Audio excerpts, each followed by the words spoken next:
Senhor nosso Deus e nosso Pai, acabamos de cantar este salmo e que fala a respeito da Tua Palavra. Ela é deliciosa para nós, é como o mel e o destilar dos favos para a nossa alma. Neste momento, Senhor, sublime de exaltação ao Cordeiro, nós rogamos ao Senhor, nesta parte tão necessária e urgente para a igreja, que é a profecia, que o Senhor nos visite poderosamente com o Teu Espírito e fale ao nosso coração. E o que acabamos de cantar, Senhor, se torne experimental para as nossas almas. Que os Teus mandamentos, preceitos, juízos, sejam um padrão de vida para o Teu povo. Ajuda-nos, ó Senhor. Abre o nosso entendimento e coração. No nome de Jesus. Amém. Mateus capítulo de número 5, eu convido os irmãos a localizarmos juntos as bem-aventuranças a partir do versículo de número 1 até o versículo de número 12. Mateus capítulo 5, onde nós encontramos as bem-aventuranças. Nós estudaremos hoje sobre a terceira bem-aventurança, mas antes eu peço à igreja que leia comigo todas elas num exercício espiritual e de disciplina cristã, para que a Escritura ela esteja sempre guardada em nossa mente e em nosso coração. Vamos ler juntos Mateus 5, versículos de 1 a 12, onde nós encontramos todas as bem-aventuranças e sua introdução e conclusão também. Vamos ler. Vendo Jesus as multidões, subiu ao monte e, como se assentasse, aproximaram-se os seus discípulos. E ele passou a ensiná-los, dizendo: Bem-aventurados os humildes de espírito, porque deles é o reino dos céus. Bem-aventurados os que choram, porque serão consolados. Bem-aventurados os mansos, porque herdarão a terra. Bem-aventurados os que têm fome e sede de justiça, porque serão fartos. Bem-aventurados os misericordiosos, porque alcançarão misericórdia. Bem-aventurados os limpos de coração, porque verão a Deus. Bem-aventurados os pacificadores, porque serão chamados filhos de Deus. Bem-aventurados os perseguidos por causa da justiça, porque deles é o reino dos céus. Bem-aventurados sois quando, por minha causa, vos injuriarem e vos perseguirem, e mentindo disserem todo o mal contra vós. Regozijai-vos e exultai, porque é grande o vosso galardão nos céus, pois assim perseguiram aos profetas que viveram antes de vós. Amém. Nós já estudamos as duas primeiras bem-aventuranças, hoje nós estudaremos a terceira bem-aventurança, ela está no versículo de número 15. Bem-aventurados os mansos, porque herdarão a terra. Vamos tentar mais uma vez dizer as três primeiras bem-aventuranças sem olharmos para a Bíblia. Vamos fazer esse exercício também de memorização das bem-aventuranças. As três primeiras bem-aventuranças estão nos versículos de 3 a 5. Então vamos dizer a primeira bem-aventurança, qual é? Bem-aventurados. Por quê? Tem gente pescando, não pode. Vamos de novo, vamos olhar para a Bíblia e depois vamos dizer sem olhar para ela. Vamos ler o versículo 3. Bem-aventurados os humildes de espírito, porque deles é o reino dos céus. De novo, sem olhar. Bem-aventurados os humildes de espírito, porque deles é o reino dos céus. Segunda bem-aventurança, sem olhar. Bem-aventurados os que choram, que serão consolados. Sem pescar. Terceira bem-aventurança. Bem-aventurados os mansos, porque herdarão a terra. Muito bem, muito bem. Então, a terceira bem-aventurança fala a respeito da mansidão. E a Escritura nos diz, ela nos ensina que a conquista mundial, ou seja, o domínio sobre o universo inteiro, será dado, ou esta conquista será dada, este predomínio será dado, entregue aos mansos. Percebam que, dentre todas as pessoas deste mundo, o Senhor Jesus Cristo nos diz, nesta terceira bem-aventurança, que somente os mansos possuirão a terra. Agora, há um contraste novamente dos valores apresentados pelo nosso Senhor e Salvador Jesus Cristo com aqueles que nós ouvimos a respeito do mundo e seus valores, do mundo e seu sistema, porque o mundo não entende como alguém pode conquistar o mundo sendo manso. É por isso que o mundo entende que o cristão, ele é enigmático, ele é misterioso, porque como herdarão a terra aqueles que são mansos? Como herdarão a terra aqueles que não a tomarão pela guerra, pela violência, pelo esforço? Mas o Senhor nos diz que o cristão, de fato, sempre será enigmático para o mundo.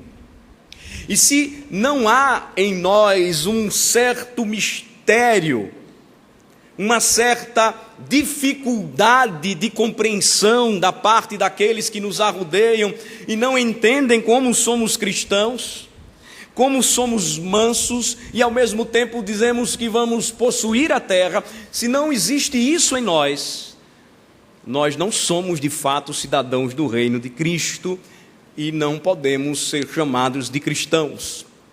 Não sou eu que digo isto, mas o Senhor me diz a vocês que somente os mansos possuirão a terra.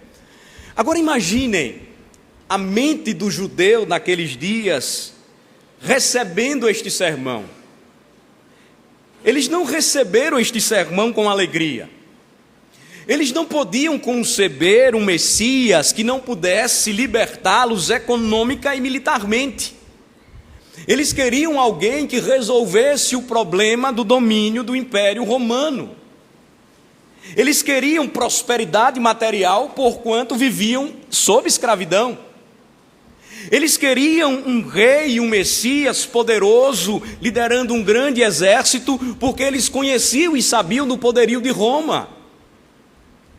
De modo que, para eles, o reino deveria ser tomado por meio da guerra e da conquista material, e eles não receberam muito bem este ensinamento. Por outro lado, a igreja cristã, em diferentes períodos da história, também pensou de forma semelhante. O que dizer das cruzadas, do período medieval, da Santa Inquisição?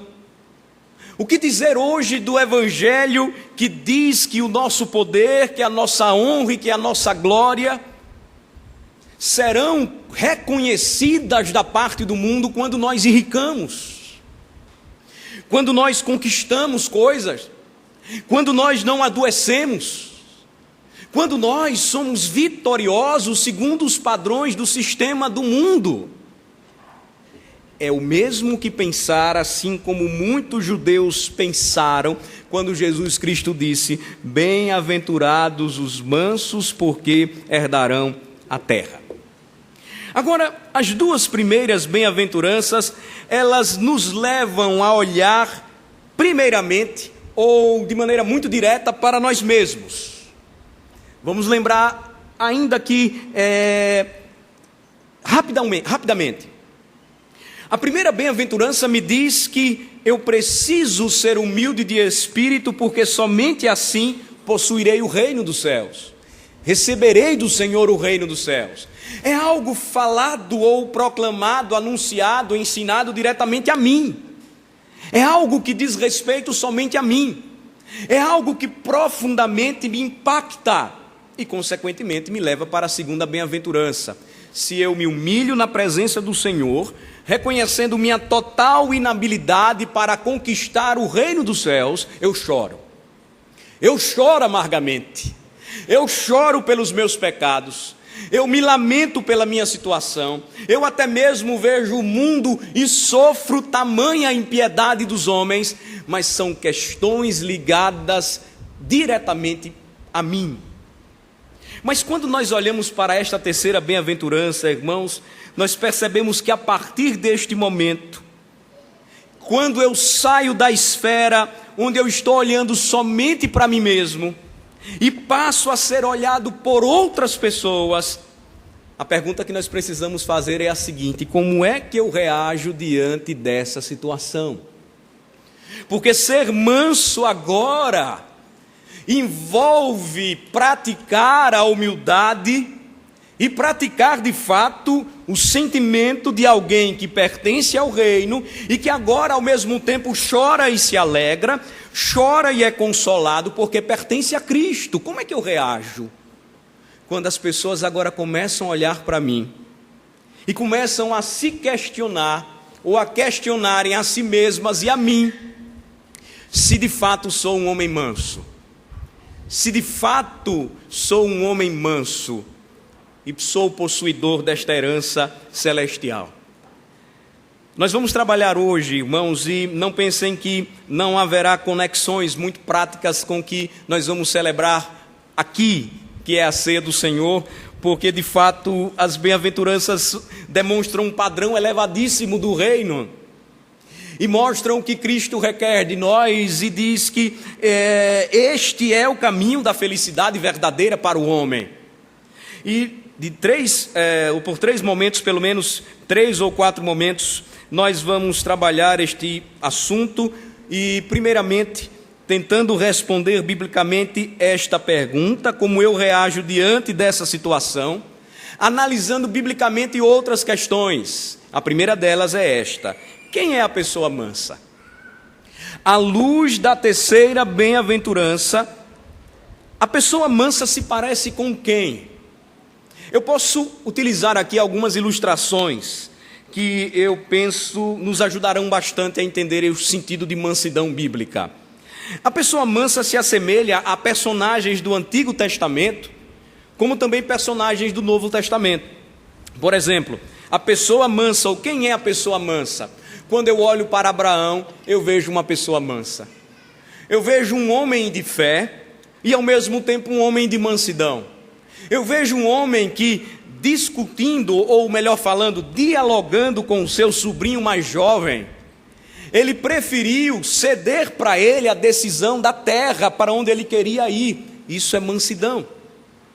Eu olho, por exemplo, para Moisés, aquele que a Bíblia chamou de um homem mais manso na terra, obviamente sem colocarmos aqui a pessoa bendita de Jesus Cristo, mas homem como nós, Moisés foi considerado um homem extremamente manso. E eu vejo Moisés como aquele que teve privilégios altíssimos com o Faraó, sendo filho da filha de Faraó, e deixando tudo isso para seguir um propósito divino de libertação do povo de Deus da escravidão. Eu vejo em Moisés um homem de liderança firme e ao mesmo tempo mansa, quando pastoreou durante muito tempo o povo de Deus, povo difícil, povo de dura cerviz, intercedendo muitas vezes em favor do povo. Moisés é um exemplo de uma pessoa mansa. Eu olho para Davi, o rei Davi, mesmo antes de se assentar no trono, tinha sido ungido por Samuel. A promessa de que o reino seria retirado da linhagem de Saul, seria dado à raiz de Jessé, já era do conhecimento de Davi. Mas mesmo assim Davi não levantou um dedo sequer contra o rei Saul. Foi injustamente perseguido, foi injuriado, foi por vezes ameaçado de morte. Nós conhecemos a história de Davi, e para quem não conhece, Davi viveu muito tempo escondido como um bicho, mas ele sempre deu exemplo de mansidão.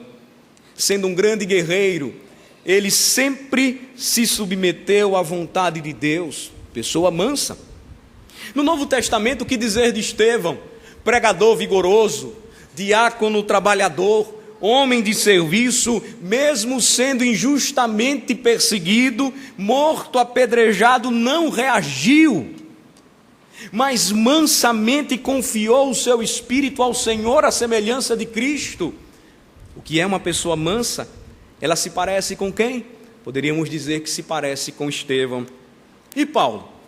Paulo, um homem de uma sabedoria notabilíssima, um dos grandes pensadores que o mundo já teve, certamente um dos maiores, brilhante, trabalhador, líder, cheio de personalidade, foi muitas vezes atacado pelos seus inimigos e pelas igrejas que ele plantou. Foi chamado de baixinho, feio, careca, ridículo, insignificante. Nunca revidou, entregou sempre tudo nas mãos do Senhor. Um grande exemplo de uma pessoa mansa. Nós vamos observando que a Bíblia retrata a mansidão através de personagens, mas nenhum deles se compara ao supremo personagem, ao maior de todos, o mais sublime, o verdadeiro paradigma para nós de uma pessoa mansa, o nosso próprio Senhor Jesus Cristo. Jesus Cristo, o nosso Senhor, Ele foi humilhado, Ele foi ultrajado, Ele foi perseguido, Ele foi ameaçado de morte, preso injustamente, julgado injustamente, cuspido, surrado, crucificado, morto. Mas se cumpre nele a profecia de Isaías 42, versículo 3: não esmagou a cana quebrada, nem a torcida que fumega. Mansamente, como um cordeiro mudo, ele foi até o matadouro, e ele cumpriu o propósito divino de ser o nosso Redentor. Quando os seus discípulos tentaram resolver a questão na força, ele nunca permitiu que isso acontecesse. Jesus Cristo foi completamente manso, quando ele mesmo disse aos seus discípulos, submisso ao Pai, que ele não veio fazer a sua vontade. Ele nasceu e se deixou ensinar, aprender, crescer e viver para a glória do Pai. Foi completamente submisso, exemplo de uma pessoa mansa. E o que dizer de Filipenses 2? Abram comigo Filipenses 2. Não há passagem mais tocante do que esta a respeito do nosso Senhor no Novo Testamento, referindo-se à sua mansidão e humildade, uma vez que estas virtudes elas caminham juntas. Filipenses capítulo 2.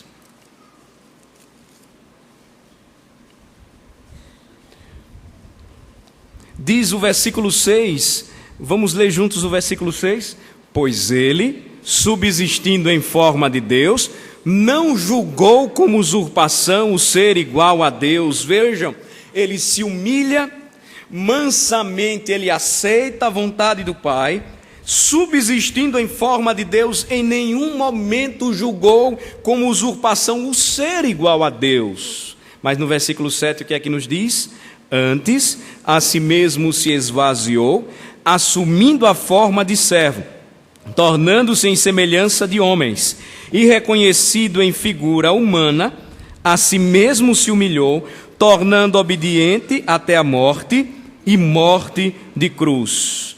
Então, irmãos, nós temos exemplos a respeito do que é uma pessoa mansa. Nós temos o exemplo máximo de mansidão que está na pessoa de Cristo. E dados exemplos, ilustrações e esta leitura específica, nós somos levados a uma segunda parte da mensagem desta noite, que nos leva para outra pergunta. Vimos vários exemplos de uma pessoa mansa. Vimos o exemplo máximo na pessoa do nosso Salvador Jesus Cristo. E segundo a Bíblia, então, o que é mansidão? Segundo a Bíblia, então, o que é ser manso? Percebam que Jesus mesmo nos dá, através do seu exemplo, do seu ministério, indicações, ensinamentos a respeito disto. Ele foi obediente, ele foi submisso, ele cumpriu a vontade do Pai, em nenhum momento questionou o propósito divino para a sua vida. Então, segundo a Bíblia, mansidão não tem nada a ver com o que muitas vezes nós pensamos que é ou que significa ser alguém que exerce ou que apresenta um espírito de mansidão. Por que eu estou dizendo isto? Porque do mesmo modo que muitos confundem humildade com pobreza, que muitos confundem o choro do mundo com o choro do crente, mansidão, à luz da Bíblia, é algo espiritual. Mansidão, por exemplo, não tem nada a ver com uma qualidade natural do homem, mas é algo produzido pelo Santo Espírito de Deus.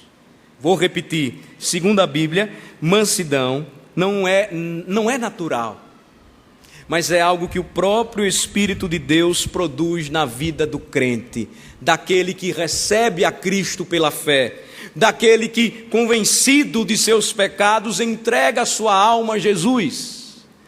E não é difícil de entendermos isto, porque a mansidão, por vezes, é confundida com algumas coisas extremamente diferentes. Por exemplo, a mansidão é confundida com a indolência. O indolente não é manso, mas muitos acreditam que ser indolente é ser alguém que está exercendo mansidão. Mansidão, por exemplo, não tem nada a ver com complacência. Às vezes o indivíduo sem reação, o indivíduo sem posição, o indivíduo que não toma a frente, o indivíduo que não reage é manso. A Bíblia diz que isto não é mansidão. Muitos acreditam, por exemplo, que mansidão tem a ver com gentileza. Fulano é gentil, fulano é manso.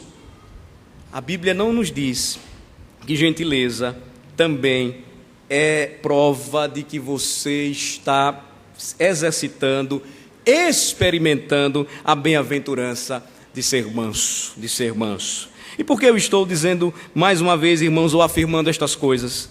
Porque mansidão não tem nada a ver com aquilo que é caracteristicamente biológico, que faz parte da natureza biológica. Pode ser um exemplo até muito rude, mas complacência, indolência, gentileza são questões da natureza biológica do homem. Ser manso, segundo os padrões da Bíblia, só é possível para quem tem a Cristo. É a mesma coisa de que você observar um animal. Esse exemplo ele é rude, mas ele é importante. Vejam só, eu posso ter um animal e ele pode exercer ou ele pode ter temperamentos diferentes, mesmo sendo um animal. Eu tenho um cachorro em casa que, quando ele ouve um barulho lá fora, ele late. E quando ele late, todo mundo pensa que ele é bravo e feroz. Mas quando alguém pisa na porta de casa, ele corre para dentro de casa. Ele é covarde. Mas você pode ter um cachorro forte. Você pode ter um cachorro de uma reação diferente. Você pode ter um gato com temperamento amigável e você pode ter um gato com temperamento agressivo. São questões de natureza. E do mesmo modo, com relação ao homem, gentileza, complacência, indolência, moleza, não tem nada a ver com mansidão. Não tem nada a ver. Nós olhamos o exemplo de todos estes servos de Deus que citei. Nenhum deles foi indolente, complacente. Nós percebemos Moisés com a liderança vigorosa. Nós percebemos Davi como um grande guerreiro e rei. Nós notamos Abraão como um homem que tomava a frente e seguia, não obstante as suas falhas e os seus pecados, mas nós percebemos um homem de fé. Não há incoerência em você ser um líder, em você ser um homem que reage, e aqui é uma palavra importante para os líderes dos seus lares, os pastores de seus lares, os chefes de família, e ser manso, porque ser manso não tem nada a ver com o que muitos acreditam que é aquela paz a qualquer preço. Eu não quero problemas, eu não quero confusão.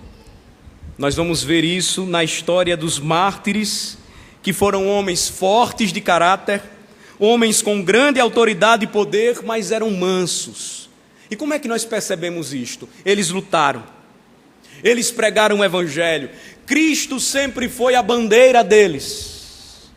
Mas quando forçados a negar a sua fé, assim como muitos mártires modernos têm feito, mansamente entregam as suas vidas como um sacrifício.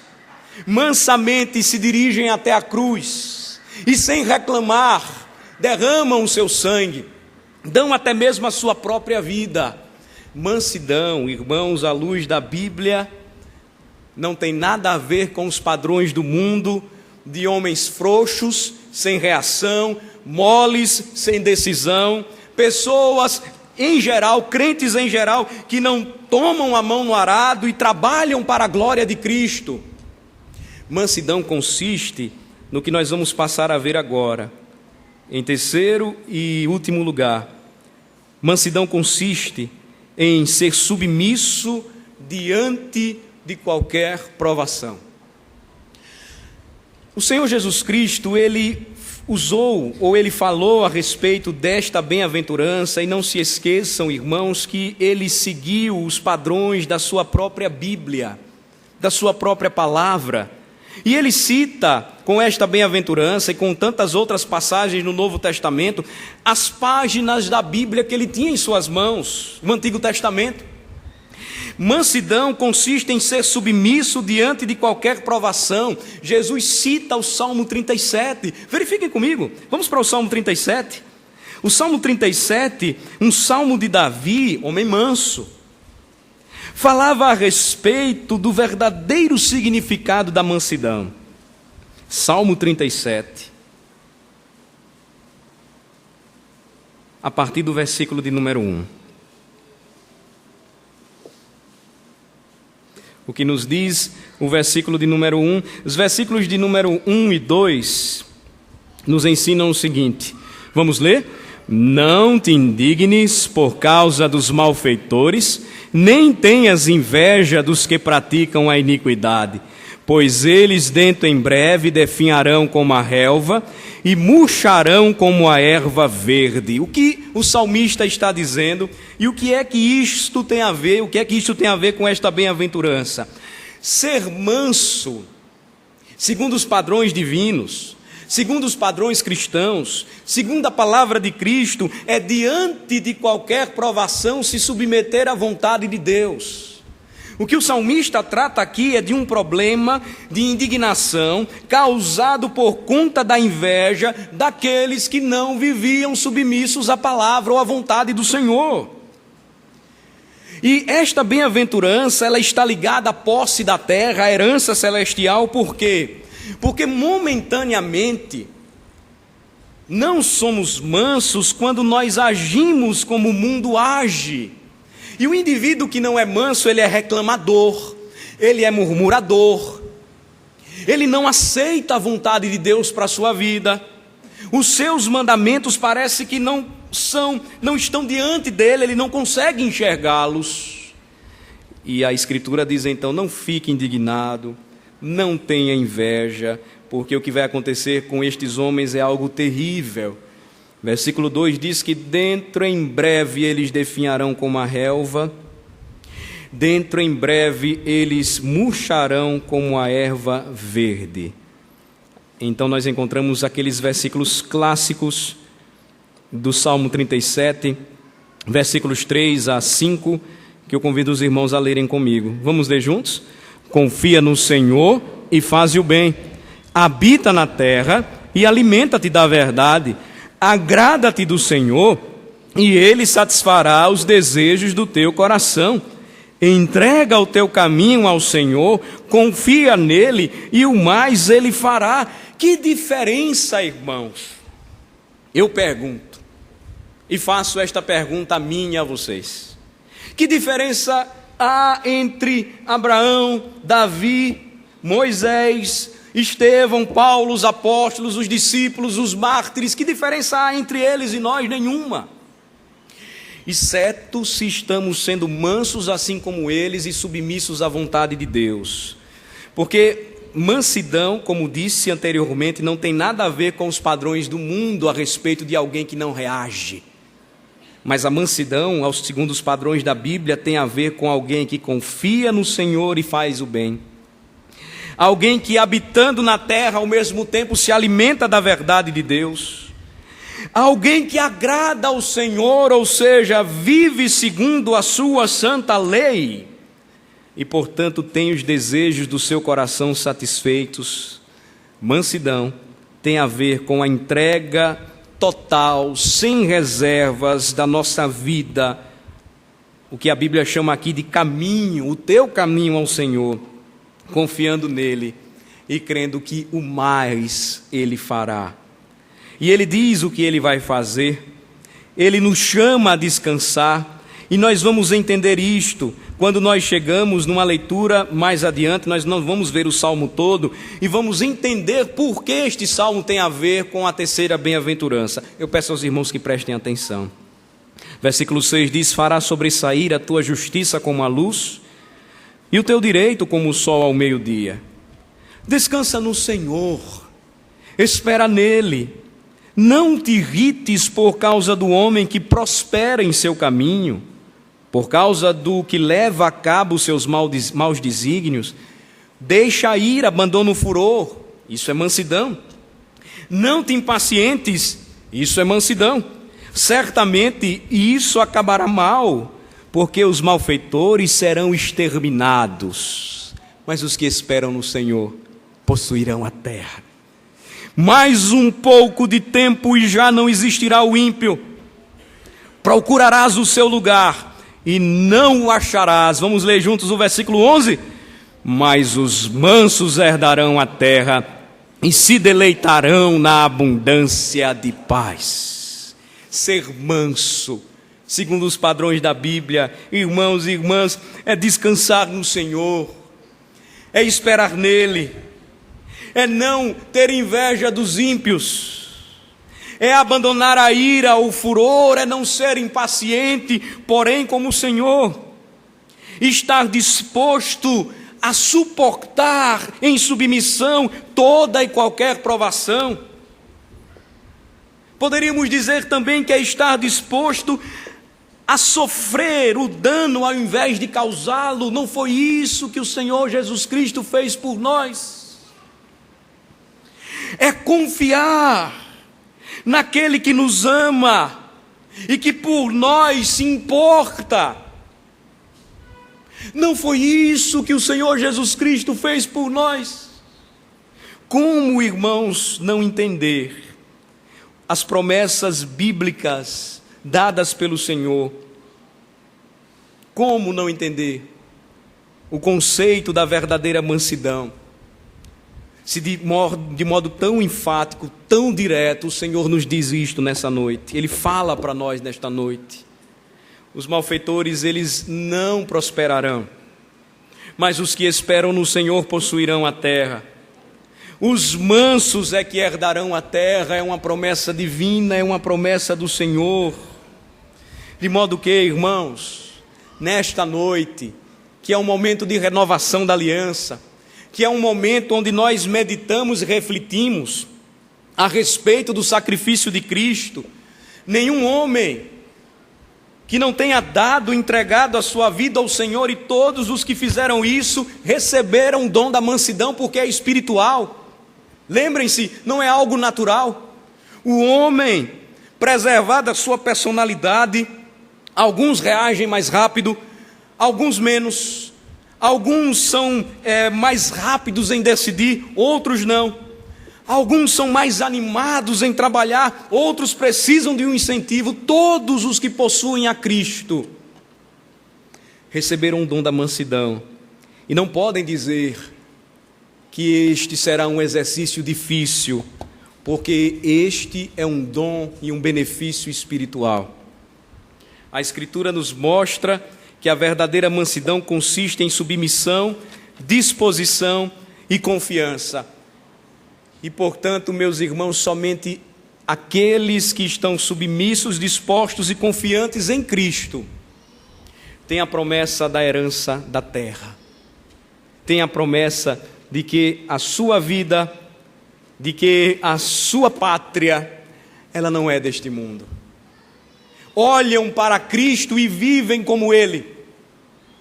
se aproximam da mesa do Senhor, mas em mansidão, submissos a Ele. É incoerente, é inconcebível alguém comer o pão, beber do cálice e não se submeter à vontade do Senhor.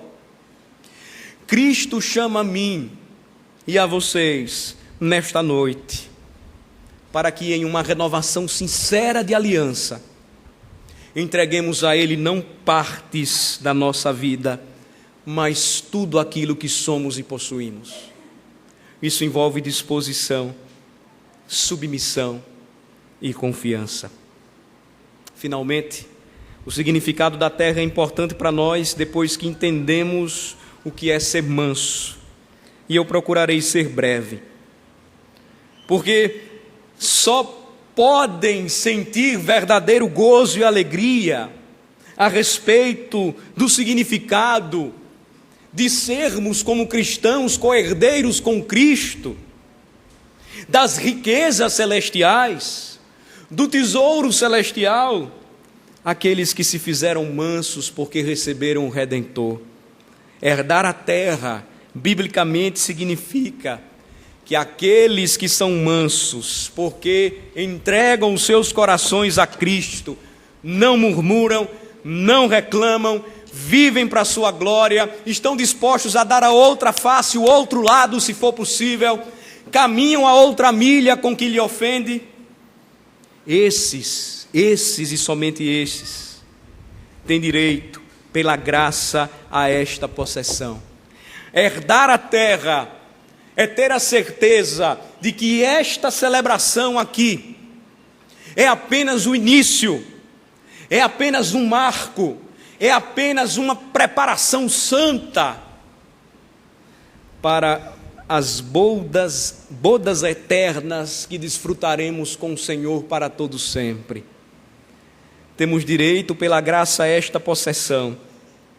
Não podemos, ó irmãos, não podemos rejeitar esta grande bênção.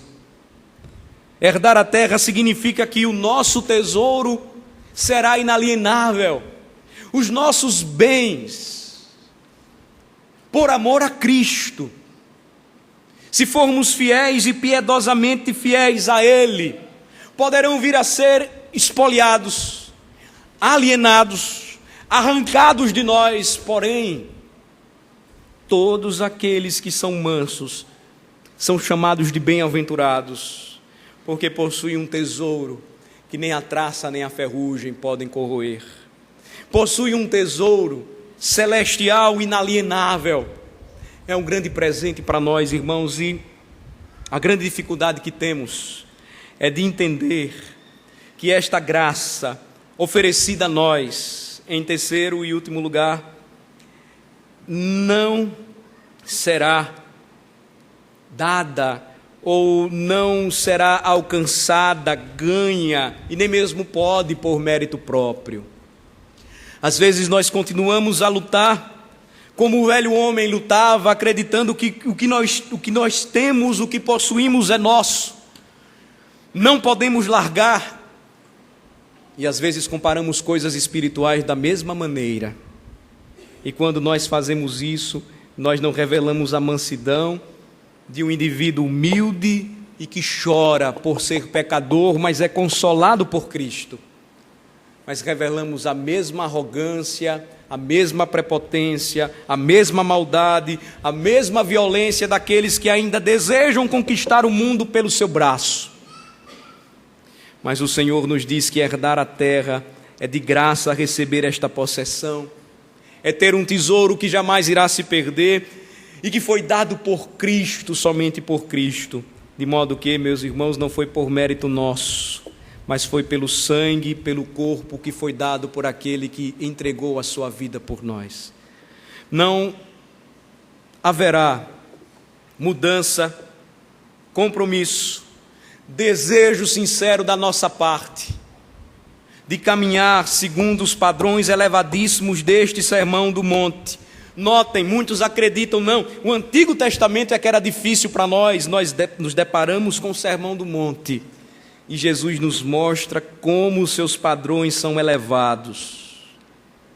e que cristianismo só pode ser vivido se nós nos entregarmos a Ele pela fé, vivermos pela fé, e não tornarmos de fato externa as nossas reações, porque é fácil demais, diante do espelho, trancados no quarto, afirmarmos que nós somos pecadores.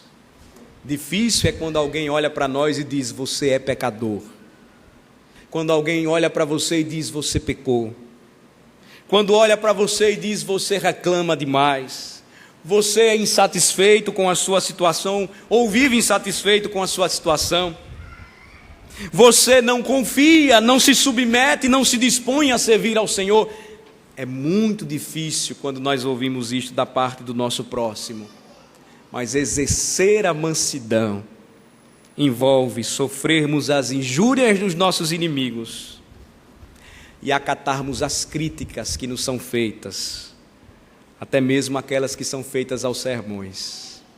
Nós precisamos, irmãos, muito mesmo, entendermos que só herdaremos a terra se vivermos como Cristo viveu, e entendermos que somente nele, por meio dele, conseguiremos experimentar o significado de sermos bravos guerreiros, e ao ouvirmos a palavra de Cristo, escutarmos atentamente, não revidarmos, não ficarmos enfurecidos, mas ouvirmos a exortação, e assim como os antigos diziam: esta é a palavra do Senhor, graças a Deus, graças a Deus. Oremos. Ó Senhor, nosso Pai eterno, somos chamados à reflexão nesta noite, a reflexão que nos mostra que muitas vezes confundimos valores espirituais com questões da nossa natureza, ou questões que até mesmo o sistema do mundo identifica como um indivíduo manso, o exercício da mansidão. Mas a Tua palavra nos diz que os verdadeiros homens, mulheres, jovens, crianças, que têm a posse da terra, da promessa eterna, da Jerusalém celestial, são aqueles que foram feitos mansos pelo Senhor, porque receberam o Teu Santo Espírito no dia em que entregaram suas vidas a Jesus. Que ninguém saia, ó Senhor, nesta noite sem tomar esta decisão. E que aqueles que já entregaram as suas vidas a Cristo e que são cristãos sinceros, entendam nesta noite de uma vez por todas que ser manso não é uma opção, é um padrão de vida, é um cristianismo experimental, é viver em obediência, disciplina, disposição, submissão inteiras a Cristo. É se aproximar humildemente da mesa do Senhor e lembrar de seu sacrifício, de como Ele não abriu a boca e sofreu todas as injúrias por obediência ao Pai, porque tinha por propósito supremo nos salvar. Não permita, Senhor, que tomemos a ceia nesta noite levianamente. Não permita, Senhor, que brinquemos com este sacramento. Não permita, Senhor, que demonstremos ao mundo que ser cristão, ao contrário de ser manso, é ser invejoso, murmurador, arrogante, insatisfeito com a sua vida em Cristo. Ó Senhor, faz com que cada um de nós nesta noite tenha plena certeza e confiança de quem é o nosso Rei, de quem temos crido, e que a nossa renovação seja total, uma entrega total do nosso coração a Cristo, tendo a certeza e a promessa de que somente os mansos herdarão um reino de paz. Abençoa-nos, ó Senhor, Em nome de Jesus oramos. Amém. Amém.